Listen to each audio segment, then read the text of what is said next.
Battlefield 6 just made a really bad change to its Conquest mode, and players are feeling some type of way about it. The game itself is doing great though. Over 7 million copies sold in the first 5 days, EA's biggest day one patch with over 200 changes at launch, like some tidied up movement, more balanced weapon handling, and a smooth polish on the UI. Needless to say, Battlefield is killing it right now. If you're loving the Battlefield so far, let your support be known by hitting that thumbs up button for me.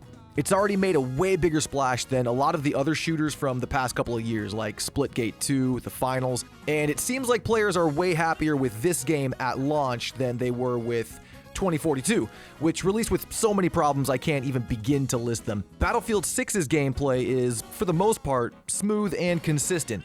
Although there are still some issues like problems with hit registration, the devs have already addressed that one with a back-end patch, and the hit registration was allegedly related to specific weapon attachment combinations. They already rolled out the patch to fix that, but the bigger issue on players' minds right now is Conquest mode, with its ticket number and the timer. The devs rolled out this change that reduced the starting ticket number in the various Conquest maps because the matches were apparently consistently hitting the time limit and ending before tickets ran out on either side. So in their infinite wisdom, their solution is to drop the ticket numbers so that matches can hopefully end within the time limit, but players don't seem to be agreeing with that. A lot of them are saying that they should just up the time limit instead of reducing tickets, or better yet, just get rid of the timer altogether, because the longer matches are where it's at. I don't go into Conquest thinking it's going to be just a 20-minute match, is basically what everyone is saying in response to this change. The consensus online is definitely that they should just remove the timer,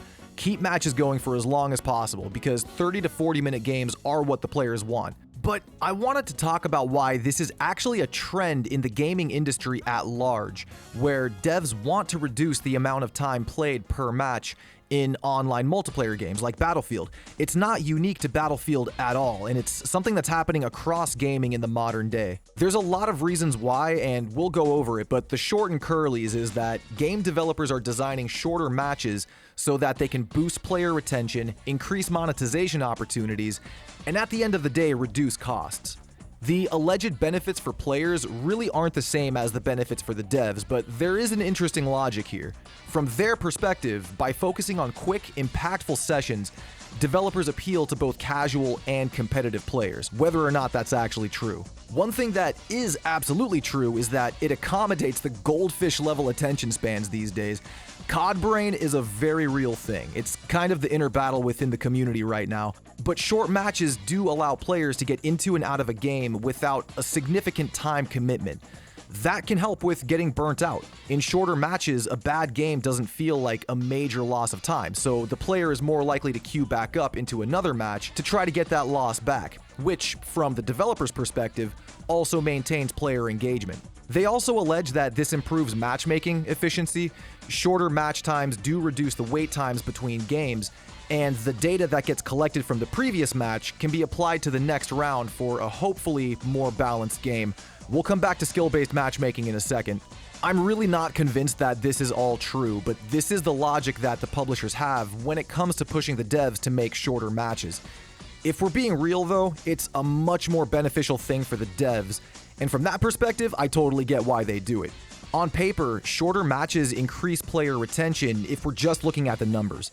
An engaged community of returning players is way more valuable to them than a high number of one-time users, because they want the game to be a long-term success instead of just a one-hit wonder, and shorter matches allegedly keep the players coming back for more. We also can't ignore the fact that it does optimize monetization to a degree, which is a huge driving force here. Shorter sessions often encourage more frequent playtime. More playtime leads to more opportunities for microtransactions, which means more revenue. And although Battlefield 6 has very limited microtransactions right now, it doesn't even have a battle pass just yet. That'll be rolling out with Season 1, and they will absolutely use this to their advantage. One aspect I totally understand though is reduced server costs. The server gets freed up as soon as a match ends, so quicker match turnover allows for more players to cycle through available servers, which can lower server infrastructure costs for the devs. It is an efficient way to get more players into the game, and that also reduces the wait time between matches, so this is one that's beneficial to both parties.